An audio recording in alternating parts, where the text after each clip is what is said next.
Mesdames et messieurs, bienvenue ce soir sur Media Pro. Après l'épisode consacré aux archives de Labodović avec la réalisatrice serbe Mila Turajlić, on a décidé de revenir un petit peu sur les archives et la Révolution et surtout l'histoire à l'occasion aujourd'hui du 11 décembre 1960, l'anniversaire, le 62e anniversaire des manifestations du 11 décembre 1960. Alors, pour en parler, ce soir, nous avons le plaisir d'accueillir nos trois experts en histoire, mais aussi en cinéma et audiovisuel, Faisal Matawi, Sofiane Baroudi et Reda Hariraj, grand spécialiste de l'histoire, mais aussi l'Arbi Ben Cheikha, documentariste, présent avec nous à partir de France, pour parler justement du documentaire au service de l'histoire et de la Révolution. Avant de commencer le débat, nous allons regarder ce VTR ou ce sujet préparé par Sofiane Baroudi, qui en connaît vraiment un bout sur le sujet du documentaire et la Révolution. Le film documentaire est un outil important pour l'écriture de l'histoire. La guerre de libération algérienne a été immortalisée par de nombreux journalistes, militants et documentaristes. Le Yougoslave Stepan Labodović a été au cœur de cet ouvrage mémoriel de premier ordre. Le caméraman personnel du maréchal Tito a passé plus de 3 ans dans les bases de l'armée de libération nationale et a laissé une réserve d'archives filmées, foisonnantes, retraçant des étapes importantes de la lutte épique pour la libération africaine. La réalisatrice serbe Mila Turajlić, qui a remporté le prix du documentaire au 11e Festival du cinéma d'Alger consacré aux films engagés, a utilisé une partie de ce fonds pour réaliser 2 films documentaires. Le premier sur le sommet des non-alignés de 1961 et le second sur les maquis révolutionnaires algériens capturés par le caméraman yougoslave. De nombreux documents filmés, principalement produits par des journalistes, montrent des séquences de première importance du mouvement national et de la révolution algérienne, à l'instar des massacres du 8 mai 1945, de la féroce répression coloniale, de la grève des 8 jours ou encore des manifestations du 11 décembre 1960 captées par des reporters américains. À ce propos, le sociologue français Mathieu Rigouste a consacré un documentaire au mouvement populaire du 11 décembre, véritable dénouement de la guerre de libération. Dénommé Un seul héros le peuple, l'ouvrage aborde le tournant du mouvement révolutionnaire algérien sur la voie d'une affirmation, à l'aura internationale, de la volonté populaire à l'autodétermination et à l'indépendance. La guerre de l'image a été au cœur de la lutte pour l'émancipation en Algérie et ailleurs. De l'aube des damnés en 1963, réalisé par Ahmed Rajdi, sur un texte de Mouloud Mamri, à l'ouvrage de l'Arbi Ben Cheikha sur les essais nucléaires coloniaux, le film documentaire est un puissant support de préservation de la mémoire révolutionnaire.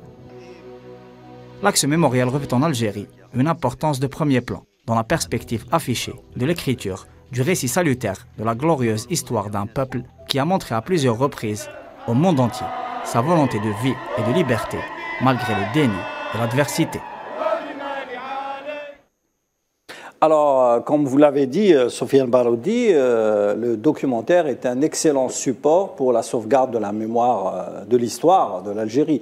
Alors, à travers votre sujet, vous avez évoqué plusieurs réalisateurs, dont bien sûr Stepan Labodović, qui est connu comme le caméraman du FLN ou de l'ALN durant la guerre de libération. Il a un petit peu travaillé pendant plus de 3 ans dans le maquis aux côtés des Moudjahidines, mais également d'autres réalisateurs qui sont venus par la suite, bien sûr les réalisateurs algériens comme Ahmed Rajdi, René Vauthier, mais également les réalisateurs qui sont actuellement sur le terrain, que ce soit l'Arbi Ben Cheikha ou éventuellement d'autres réalisateurs français comme Mathieu Rigouste, qui a fait un documentaire sur le 11 décembre. Pourquoi justement le 11 décembre n'est pas trop illustré dans les documentaires?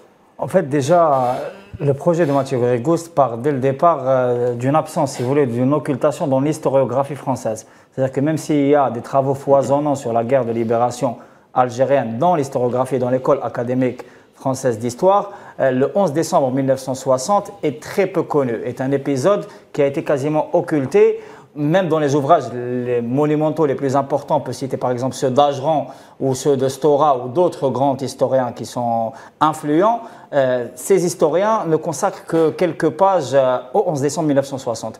Pourtant, le 11 décembre 1960 est vraiment, si vous voulez, le dénouement de la guerre de libération nationale, c'est-à-dire que le 11 décembre représente déjà l'incursion, ou alors, si vous voulez, l'impulsion populaire qui affirme ce qu'on appellerait un peu la dialectique entre l'avant-garde révolutionnaire que représentait à l'époque le FLN et la LN, mais aussi le GPRA, et les masses populaires algériennes qui ont décidé de faire irruption sur la scène pour montrer justement au niveau international que le peuple algérien voulait une Algérie indépendante, et le slogan du 11 décembre est important à rappeler, une Algérie indépendante et musulmane.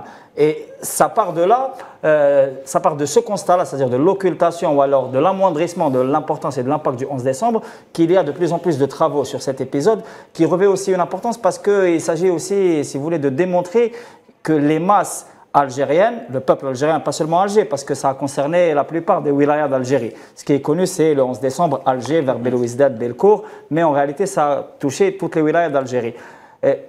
Allez-y, allez-y. C'est-à-dire que cet épisode-là démontre, parce que ça a été aussi étudié par Frantz Fanon, les damnés de la Terre en réalité étudient le 11 décembre comme étant, si vous voulez, l'épisode principal qui ensuite prépare la libération et l'indépendance. Alors, Faisal Matawi, il y a eu beaucoup de documentaristes algériens comme Ali Fatah Ayadi ou bien Saïd Al-Ulmi qui ont fait des documentaires, de nombreux documentaires sur la Révolution, sur le 11 décembre, le 8 mai 45, mais les plus percutants sur le plan international, ça reste les documentaires ou les reportages ou les films même qui ont été réalisés par des cinéastes français comme René Vauthier. Oui, René Vauthier, déjà en 1954, Une nation en Algérie. Et la plupart des films, il faut rappeler que la plupart des films de René Vauthier, de Jamel Chenderli, de Pierre Clément, et les autres, avant 1962, ont été interdits. Et certains sont restés interdits longtemps. Interdits en France, bien sûr. En France, Pierre Clément, comme ça, le massacre qui a fait de la prison, hein, pour être oui, Pierre Clément a réalisé un documentaire sur Sarriet Sidi Youssef, sur le massacre commis aux frontières entre l'Algérie et la Tunisie, parce qu'il faut rappeler qu'il y a eu un bombardement de population civile, déjà à l'époque. Et sans plus parler du 11 décembre, parce que le 11 décembre, il y a aussi des victimes. Au moins, il y a eu 280 à 300 morts, parce que De Gaulle, à l'époque, est venu, les événements, les marches ont démarré de Ain Mouchet, parce que c'est là où ça a démarré. Ça a commencé, et là, on a rappelé à De Gaulle que finalement, il n'y a pas de coupure, comme l'a expliqué Sofiane, entre le FLN, ALN et la population qui était favorable à la guerre de libération nationale. Et laissez-moi vous dire, Salim, qu'il y a très peu de documentaires algériens sur la guerre de libération, très peu. En 60 ans, on a produit quelques-uns, par exemple, Habib Meshiha, pratiquement, je pense que c'est le rare ou le seul qui a abordé la thématique on va parler avec lui. On va revenir à lui sur les essais nucléaires français, parce que la France a fait des essais nucléaires entre 1961 et 1967. 17 essais nucléaires. Et je salue la jeune Amira Jehan Khalfallah, jeune romancière qui vient de réaliser un petit documentaire, d'ailleurs salué au Festival international du cinéma d'Alger, qui s'appelle Petite Sarera, et qui parle pour la première fois dans le cinéma de fiction algérien des effets des essais nucléaires. Et vous savez que l'Algérie est en train de réclamer la réparation des victimes et au moins les indemnisations, parce que ce dossier n'a jamais été clos. Des documentaires comme Saïd Al-Ilmi, vous l'avez évoqué, qu'il a abordé la thématique des campements. Parce qu'il faut dire qu'à un moment donné, l'armée coloniale française a décidé de déplacer des villages entiers dans des camps qui ressemblent à des camps de concentration, d'internement. C'était dans le sud. On le voit dans la fiction aussi, hein, à travers la voix dans le film de Nasreddin Ghenifi aussi, qui a abordé sa thématique. Mais il reste quand même beaucoup d'épisodes de la guerre de libération nationale, parce que même le 11 décembre, et Sofiane a raison, reste un épisode peu connu, notamment à l'étranger, parce que, mis à part le travail fait par Mathieu Rigous, qui a écrit un livre et a fait un documentaire, Un seul héros, le peuple, il y a peu de travaux qui ont été consacrés à cet épisode, parce qu'il met en cause l'armée coloniale française qui a tiré sur des civils. C'était exactement comme 1945. Alors, Rita Hariri, sur le plan historique, la France grâce à un petit peu sa propagande, a caché un petit peu tous ces événements comme le 11 décembre, le 8 mai 45 et même le 1er novembre comme des événements un petit peu historiques qui ne reflètent pas totalement la guerre d'Algérie, alors qu'aujourd'hui, il y a eu pas mal de films, comme les films de Rachid Bouchareb, Hors la loi, qui reviennent sur les manifestations du 8 mai 45. Et il y a aussi eu des films sur le 17 octobre, les manifestations du 17 octobre, mais aussi les manifestations du 11 décembre 1960. Alors, sur le plan historique, la France essaye de cacher les faits qui sont les effets justement de la colonisation et tout au long du parcours historique, plus de 60 ans, un petit peu on dirait qu'on essaye de cacher, malgré plus de 60 ans d'histoire, tous ces faits historiques. En partie c'est vrai, parce que ça fait... Juste pour préciser, dans les manuels scolaires français, on ne parle pas du 11 décembre, on ne parle pas du 8 mai 45, hein. Et même du 1er novembre. Dans le cas du 11 décembre, parce que dans l'histoire de France, bon, c'est considéré comme étant quasiment un non-événement à partir du moment où ils ne sont plus les premiers acteurs dans ce conflit. Alors que pour la partie algérienne, le 11 décembre 1960, c'est véritablement, je dirais, les derniers 100 mètres de cette course infernale qui a commencé à partir du 1er novembre 1954. Pourquoi? Parce que le 11 décembre 1960, lorsque la population algéroise d'abord, qui a été suivie par l'ensemble des autres villes algériennes, sont sorties à l'extérieur pour manifester leur soutien vis-à-vis... Oui, tout à fait. Mais la visibilité des manifestations, c'est Alger qu'on a filmé, non pas Ain Trouchent. Les seules images, c'est les images de Bellecour. Hein. Oui, tout à fait. Et donc, à Alger et les autres principales villes, on a pu voir cette population qui a pesé de tout son poids, parce que c'était à la veille d'un vote au sein des Nations Unies. Dans ce vote-là, la cause algérienne a été de nouveau mise en avant. Et ce sont ces manifestations-là qui sont venues porter donc, le FLN de toute leur force. Et ça a eu des conséquences immédiates sur la partie française. Parce que, le FLN, à partir de ce moment-là, a été considéré comme l'unique représentant du peuple algérien, alors qu'avant le 11 décembre 1960, on disait qu'il y avait d'autres partenaires possibles, comme le MNA, par exemple. Et par la suite, le lendemain, donc, il y a eu un vote au sein des Nations Unies qui était en faveur donc, de l'émancipation du peuple algérien. Et les conséquences ont été immédiates sur la partie française, puisque ça a débouché sur donc, un référendum qui a été organisé en 1961, quelques mois après, et qui confirme donc que le peuple français a fini par comprendre les aspirations du peuple algérien. Et il y a eu aussi une tentative de coup d'État pour s'opposer à l'émancipation du peuple algérien.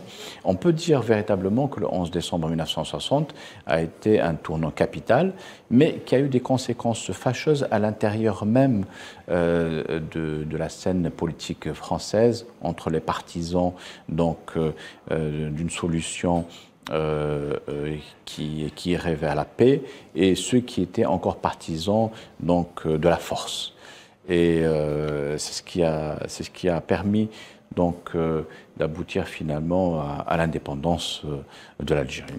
Alors, je voudrais faire intervenir maintenant l'Arbi Ben Cheikha qui, à partir de Rennes, en France, participe à un rendez-vous où plusieurs documentaires, plusieurs films ont été présentés depuis le mois d'octobre. Et demain, justement, il y a le film Avoir 20 ans des Aurès et surtout un documentaire que l'Arbi Ben Cheikha présente un petit peu. C'est La caméra des Aurès, un hommage à René Vauthier. Est-ce que vous êtes avec l'Arbi?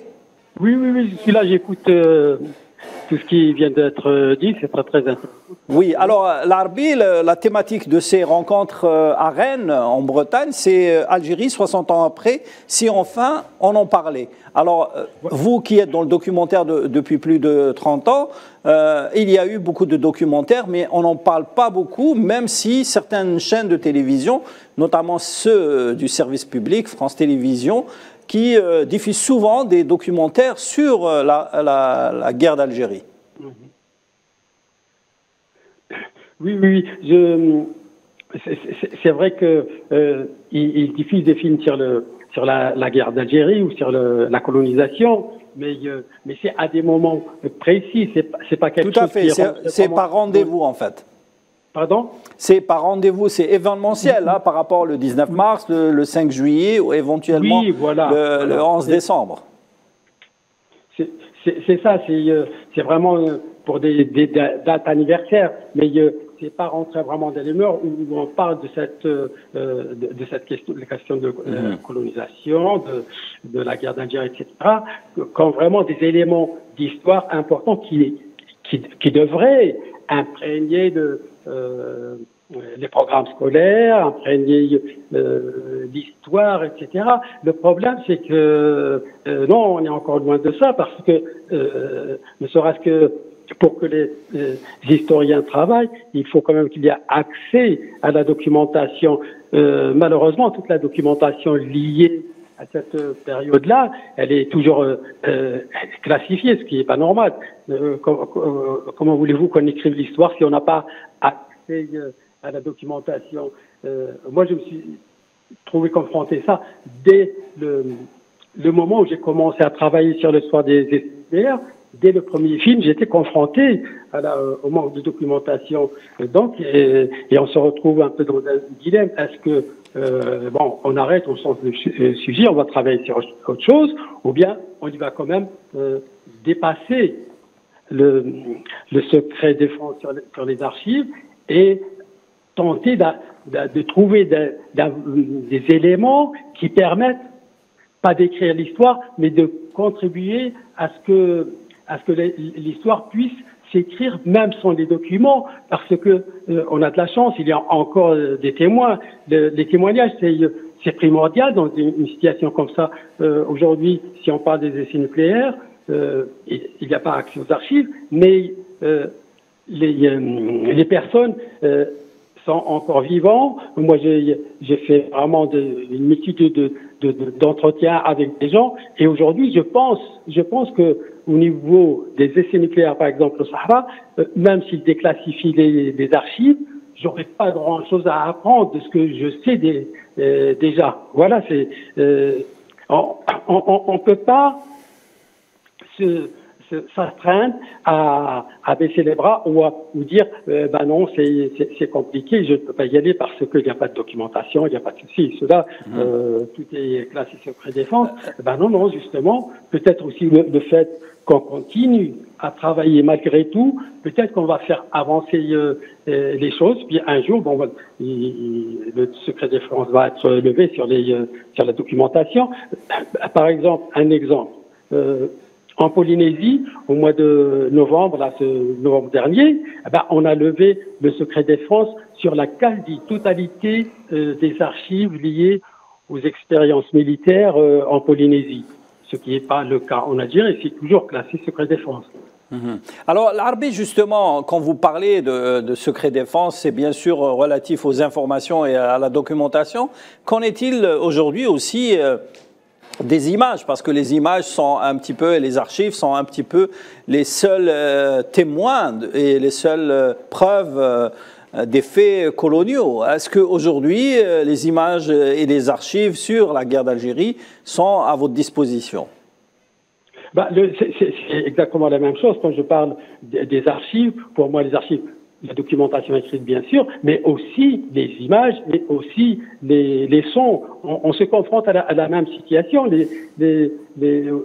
On va chercher des images, on va trouver des images, mais les images sont, si vous voulez, expurgées par les séquences inavouables, qui peuvent être peut-être révéler des secrets qu'on n'a pas envie de le faire connaître. Vous voyez, quand on dit qu'il y a une déclassification, il faut faire attention. Parfois, c'est des déclassifications en trompe-l'œil. Moi, j'ai vu de la documentation déclassée avec des tampons, etc., déclassés par ordre du ministère, etc.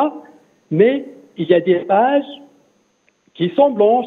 Dans le même dossier, il y a des pages qui sont blanches, c'est juste non déclassifié par ordre du ministère. Vous voyez, on déclassifie, on sélectionne ce qu'on veut déclassifier. On déclassifie un document, mais on l'expurge des éléments peut-être les plus intéressants, qui intéressent beaucoup plus l'historien ou le cinéaste. On ne va pas les déclassifier parce que ça contient peut-être des informations qui nous font découvrir un autre aspect de cette histoire. Et peut-être qu'au niveau des États, cet aspect, on n'a pas envie de le faire découvrir, on n'a pas envie de le divulguer. Voilà, c'est ça le problème. Oui, Larbi, je voudrais revenir un petit peu sur la question des archives. Il y a deux sources justement d'acquisition d'archives. C'est soit l'INA, l'Institut national des archives, qui a une base de données énorme, mais il y a aussi le service des archives des armées qui est l'ECPAD. Est-ce que pour un réalisateur qui veut faire un documentaire sur le thème de la guerre d'Algérie, l'INA c'est plus facile que l'ECPAD? Ce n'est pas plus facile que le service cinéma des armées, que le CPAD. Il fonctionne de la même façon. L'IMA a un fonds d'archives qui est surtout constitué. Mais il est payant, c'est commercial. Audiovisuel de l'ORTF de l'époque et puis par les télés par la suite. Et le CPAD, c'est le service cinéma des armées, donc c'est par les images et les sons que les militaires ont tourné eux-mêmes. Et je pense que là aussi, il faut faire attention au niveau des services cinéma des armées. Ils ont tourné des images pas pour informer, mais pour, je dirais, donner une certaine image un peu qui soit lisse, qui n'induit pas de controverse. Et moi, ce que évidemment, j'ai eu accès aux archives de CPAD, le service cinéma des armées de l'INA, mais il y a une autre source d'archives auxquelles on ne pense pas souvent, c'est les archives amateurs, les archives privées. Moi, c'est toujours par rapport au nucléaire qui m'intéresse, donc des gens qui étaient sur des bases, qui, avec leur petite caméra Super 8 ou 8 mm, ont tourné des choses, et m'ont confié leur bobine, et quand je regarde ces bobines qu'ils ont fait, je trouve vraiment, pour moi, c'est une source d'archives inimaginable, vraiment. Il y a un point de vue inédit que j'ai jamais vu avec les autres images, parce que ce soit les images de l'ORTF à l'époque, donc qui sont quand même des images et des sons faits dans un cadre, c'est une rédaction, dans un cadre éditorial. Donc il y a des choses qu'on va dire et d'autres choses qu'on ne va pas dire. Ceux de l'armée, on a dit, hein, c'est pour donner une image un peu plus acceptable des essais nucléaires. Mais les autres, les amateurs, les soldats ou autres qui ont fait des films, eux, ils ont fait vraiment des films. Ils filmaient ce qu'ils voyaient. Ils étaient dans un pays exotique, comme c'était des films de vacances. Et là, on découvre l'envers du décor. Voilà, c'est ça qui est. Donc, les archives, il n'y a pas que les archives autorisées et officielles. Je pense que des archives, chez les gens aussi, il y a des tonnes d'archives qui donnent et qui comportent vraiment des informations et des éléments vraiment primordiaux. Merci Larbi. Restez avec nous. On poursuit le débat justement sur les archives avant de discuter sur la provenance des archives ou l'utilité un petit peu des archives réalisées par soit des amateurs ou des professionnels.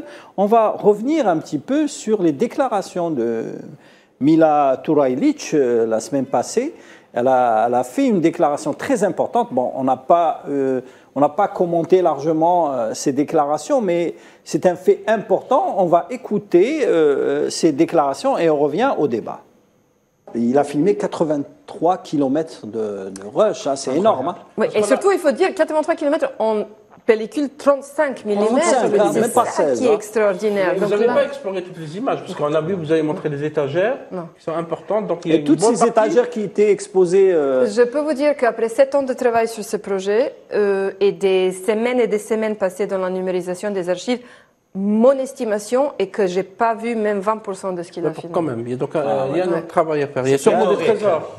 Par exemple, il y a des historiens algériens qui souhaiteraient accéder à ces images. Est-ce que c'est facile d'accéder ou est-ce qu'il faut demander... C'est pas du tout facile à accéder. C'est pas facile. Pour plusieurs raisons. Donc, un, c'est que le matériel n'est pas numérisé et eux, ils ont des moyens très, très, très limités. Donc, pour moi aussi, c'était une histoire d'essayer de caler des temps où je peux visionner. Ils n'ont pas beaucoup de moyens, des tables de montage, on peut regarder. Il n'y a qu'un scanner, donc pour faire la numérisation, il faut attendre... Le scanner qui a été acquis récemment. Très récemment, du coup, il faut attendre son tour pour pouvoir faire ce travail. Mais surtout, il y a aussi quand même un statut très ambigu de ces archives entre le gouvernement algérien et le gouvernement serbe. Parce que à qui ça appartient vraiment? Je veux dire... Ah oui, votre question est posée dans le documentaire. Oui, et j'essaie de poser cette question parce qu'en fait, personne à l'époque, quand vous regardez la documentation autour du tournage, donc la négociation de passage de la Boudovic à Tunis, qui va couvrir quoi qu'on ferait, la Yougoslavie fait ça comme un geste d'aide technique à la lutte algérienne. Mais du coup, vous vous trouvez dans une situation que, quand vous regardez les contrats, personne n'a anticipé qu'est-ce qui va se passer après. Donc, ils ont mis tout en place pour le tournage. OK, nous, on va l'envoyer, vous allez envoyer des bobines, nous, on va rendre les bobines.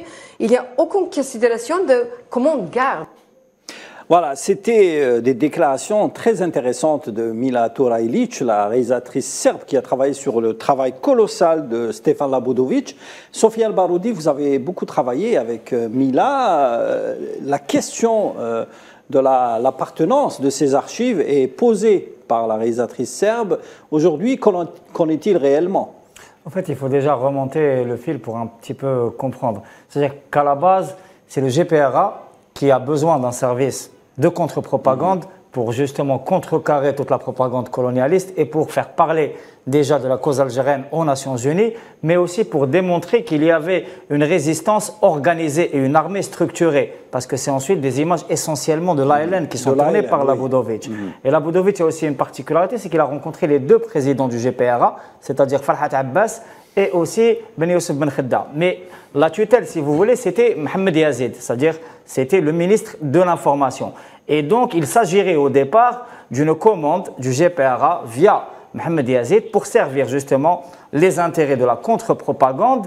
Et le rôle de la Yougoslavie était, en plus si vous voulez, de l'appui politique, un appui technique, comme ça a été dit par Mila Turajlić lors de l'édition précédente. Mais, si vous voulez, depuis lors, ces plans-là, ou alors ces rushs, parce qu'il s'agit de kilomètres, je crois 83 kilomètres de rush. Oui, de rush. Tous ces rushs-là, actuellement, sont dans un statut un peu ambigu et on a, si vous voulez, un peu des versions contradictoires sur l'appartenance et ce qui s'est passé, notamment après l'indépendance, par rapport à éventuellement un rapatriement de ces archives ou, si vous voulez, à la nature de la propriété de ces archives-là. Mais ce qu'il y a à savoir, c'est qu'au départ, c'est vraisemblablement une commande du gouvernement provisoire de la République algérienne et donc c'est des images un peu qui sont coproduites. C'est dans le cadre d'une coproduction.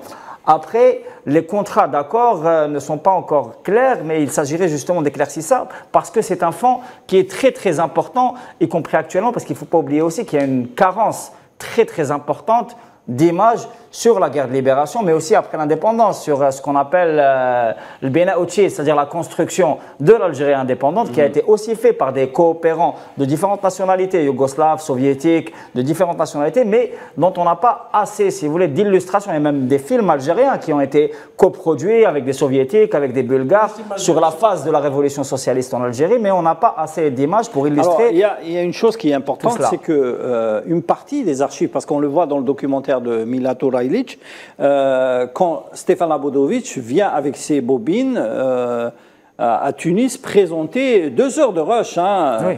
En fait, il a développé, il a ramené les bobines, il a présenté à Farhat Abbas et l'équipe du GPRA. Ces images sont restées à Tunis et ont été rapatriées par Sadr Moussaoui et placées à la Cinémathèque algérienne. Aujourd'hui, ces images, une partie, je pense, de ces images existent au niveau du 7e étage de la Bibliothèque nationale, mais qui n'ont pas été numérisées. Qui n'ont pas été exploitées aussi. Qui n'ont pas été exploitées. Je rejoins un peu ce que dit Sofiane. À considérer que le GPRA, qui est le gouvernement provisoire de la République algérienne, né en 1958, et l'État algérien qui est venu après l'indépendance ou le recouvrement d'indépendance de la souveraineté nationale est un héritage. C'est un héritage qui peut être, je pense, qui peut être réglé parce que nous avons déjà un désaccord avec la France pour le rapatriement d'une grande partie des archives, parce que la France considère ces archives comme des archives de souveraineté, elle ne peut pas les restituer. Donc tout cela se règle dans le cadre contractuel, de cadre bilatéral ou diplomatique.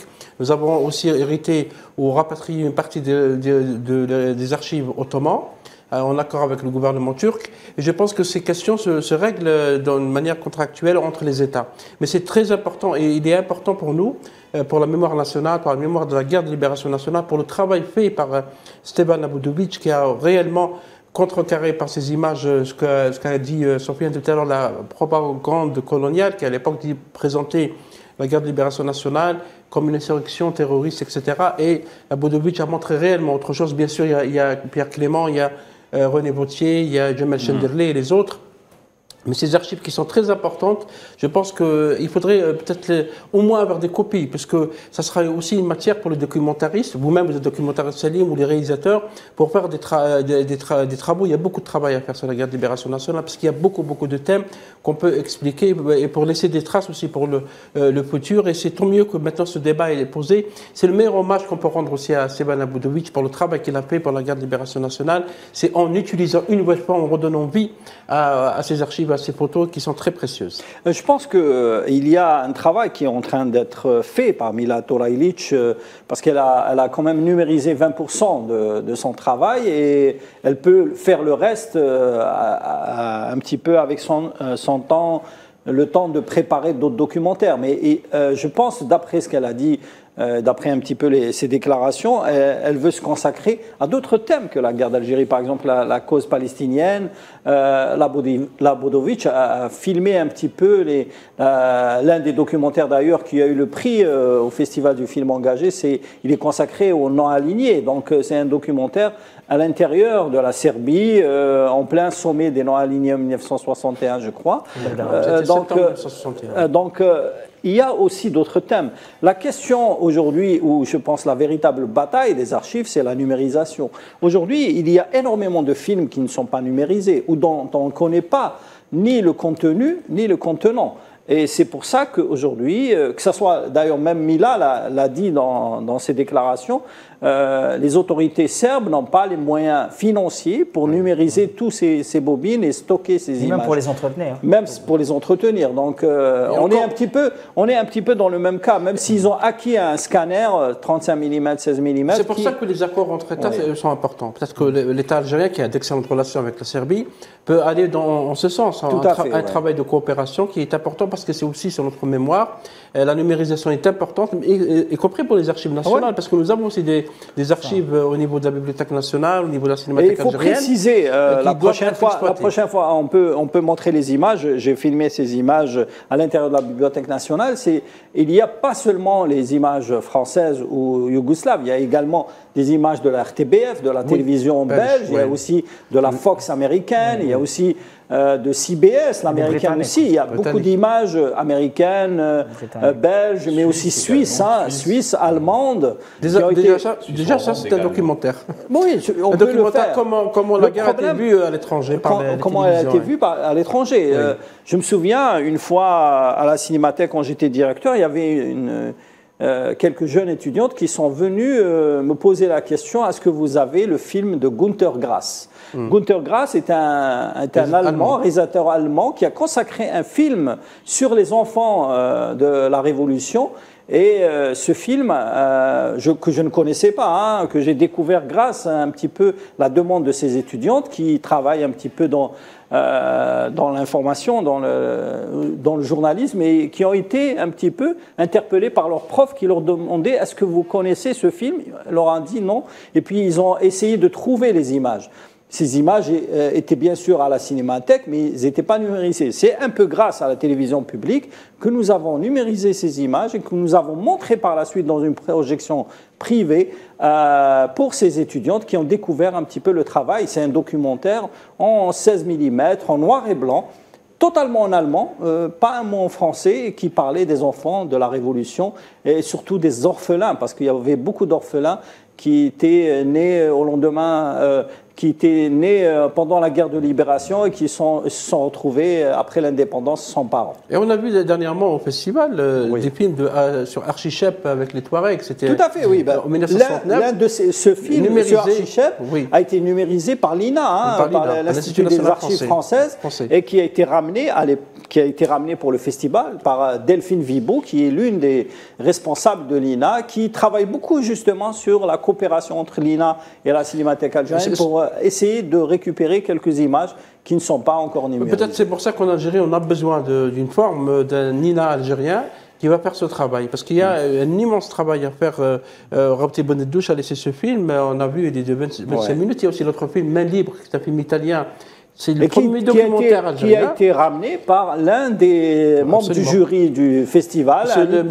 Luca Peretti, qui était venu avec ce film. D'ailleurs, nous avons retrouvé à la Cinémathèque une partie, parce que dans le film Main Libre, il y a 3 parties. Il y a 3 parties. Et il y a une partie que nous avons retrouvée, que nous avons diffusée à la Cinémathèque, qui s'appelle Terresson, et qui évoque les premiers documentaires de Casbah Film avant même la bataille d'Alger, et qui était réalisé par Ennio Lorenzini. D'ailleurs, c'est considéré comme... C'était dans l'assistant, était Mohamed Zinat. Mohamed Zinat qui a réalisé après Tahia Didou, qui était assistant sur la bataille d'Alger. Et c'est le premier, c'est considéré par les historiens de l'histoire du cinéma algérien comme le premier documentaire algérien. Parce tout à fait. Lorenzini a montré l'extrême pauvreté qui était en Algérie, notamment dans le sud algérien après l'indépendance, parce qu'à l'époque on présentait cela comme une civilisation. Et celui qui a fait le commentaire, c'est celui qui double Kirk Douglas. C'est Mohamed Bardadi, il me semble. Non, en français, c'était un autre. Oui, c'était un autre. J'aurais juste une petite observation dans le sillage par rapport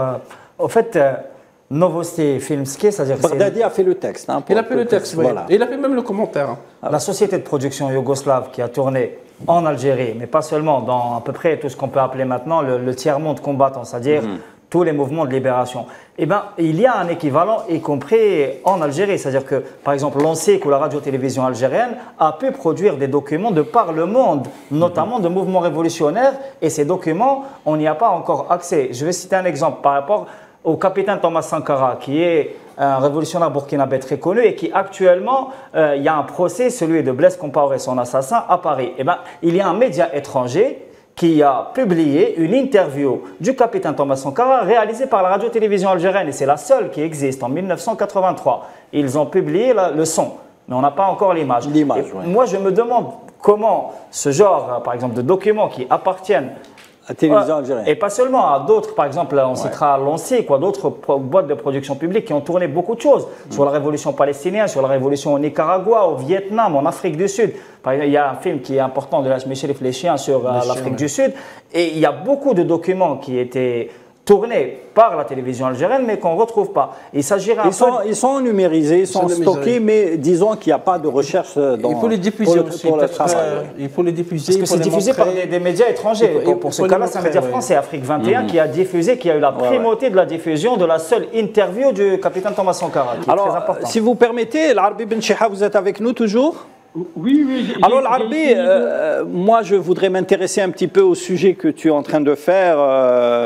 Tu as réalisé 3 documents. Oui, allô Salim, oui. Vous m'entendez? Je vous entends, oui. Oui, juste, je voulais rebondir, parce que j'ai essayé de rebondir, mais vous ne m'entendez pas, sur l'histoire de Karl Gass, sur le film Allons enfants pour l'Algérie. Oui, tout à fait, Günter Grass. Voilà. C'est un film qui existe, parce que moi je l'avais commandé, j'étais intéressé, il existe, il est à la DEPA à Berlin. Il faut préciser qu'à l'époque, c'était l'Allemagne de l'Est. Voilà, l'Allemagne de l'Est, voilà, tout à fait. Et ce qui me permet de parler un peu de Algérie en flammes. René Vauthier, qui a été, comme vous le savez, il a été René Vauthier, il était blessé au maquis et il a été exfiltré, donc il est pour Berlin à l'époque, avec les rushs qu'il avait tournés, puisque le Algérie en flammes a été monté dans les studios de la DEFA à Berlin. Très bien. Donc, Algérien en flamme, il fait, je crois, à peu près une vingtaine de minutes, si je ne me trompe pas. Oui, oui, mais 26. les roches, il y avait beaucoup plus que ça. René Vauthier, il a filmé quasiment 2 ans. Et donc, après le montage, toutes les roches, ils sont restés là-bas, à la DFA. Nous, on a aujourd'hui en Algérie que Algérien en flamme, le film qui est d'une vingtaine de minutes, qui a été diffusé à Donc l'Arbi, tu prétends avec ces déclarations qu'il reste encore ou il existe encore des archives sur la Révolution en Allemagne de l'Est. Bien sûr. Parce qu'à la défense, il y a un chercheur qui va y aller là-bas, il va découvrir beaucoup de choses. Et Karl Gass, il a fait certainement autre chose que le film Allons enfants pour l'Algérie. Il a dû faire autre chose aussi. Hein. Donc, oui. Je pense qu'il y a... On voulait dire, l'Arbi, qu'il y a énormément de pistes justement pour récolter ou récupérer des archives sur la guerre de libération. Absolument, absolument. Même des pistes sur les privés, des gens qui ont fait ça parce que c'était soit des militants un peu comme Pierre Clément ou Philippe Durand, ou des gens comme ça qui étaient des militants puis qui ont fait des films clandestinement, tourner des images clandestinement avec leur petite caméra. Si, il y a tout un travail d'exploration à faire et de prospection, je pense. Oui. Et moi, pourquoi je me suis intéressé à Karl Gass, c'est pas par rapport aux enfants, mais c'est parce que il abordait la question des essais nucléaires. C'est ça qui m'a intéressé et que j'ai commandé son film.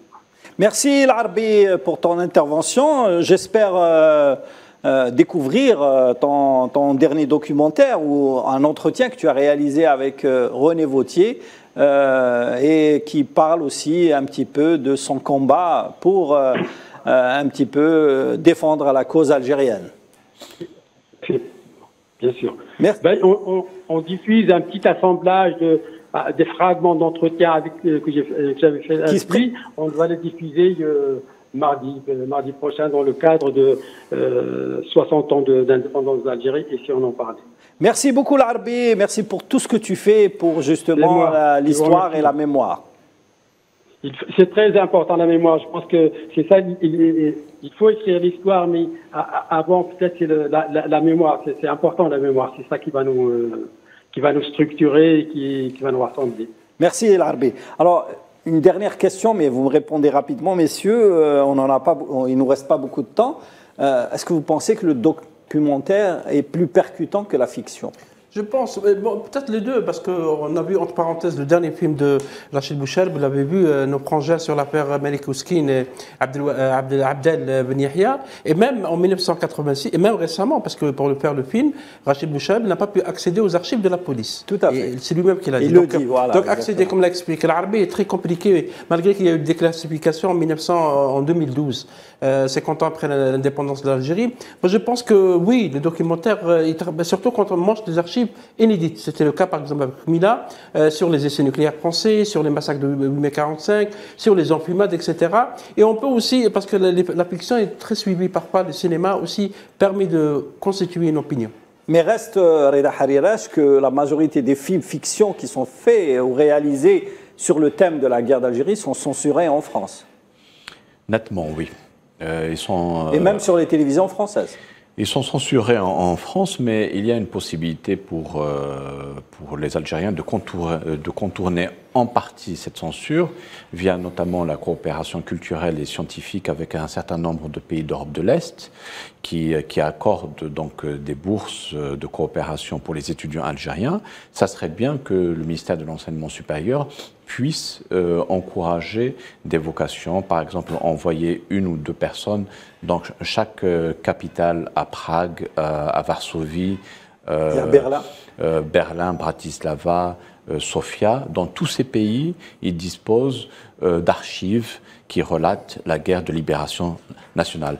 Donc, même s'il y a des blocages côté français ou d'autres pays occidentaux, il y a possibilité pour les Algériens de récupérer des archives et de les numériser en mobilisant la jeunesse algérienne à travers des projets de coopération scientifique et culturelle avec des pays qui nous sont favorables. Merci Reda, merci Sofiane Baroudi, merci Faisal et merci Larbi Benchiha à partir de Rennes en France. Voilà, cette émission consacrée au documentaire et à l'histoire et à la Révolution est à présent terminée. Je vous laisse avec les émissions, ce soir surtout avec le football et la Coupe du Monde. Et restez branchés sur Al24 News. On vous donne rendez-vous la semaine prochaine avec un thème tout aussi haletant sur le thème du documentaire ou de l'audiovisuel. Merci.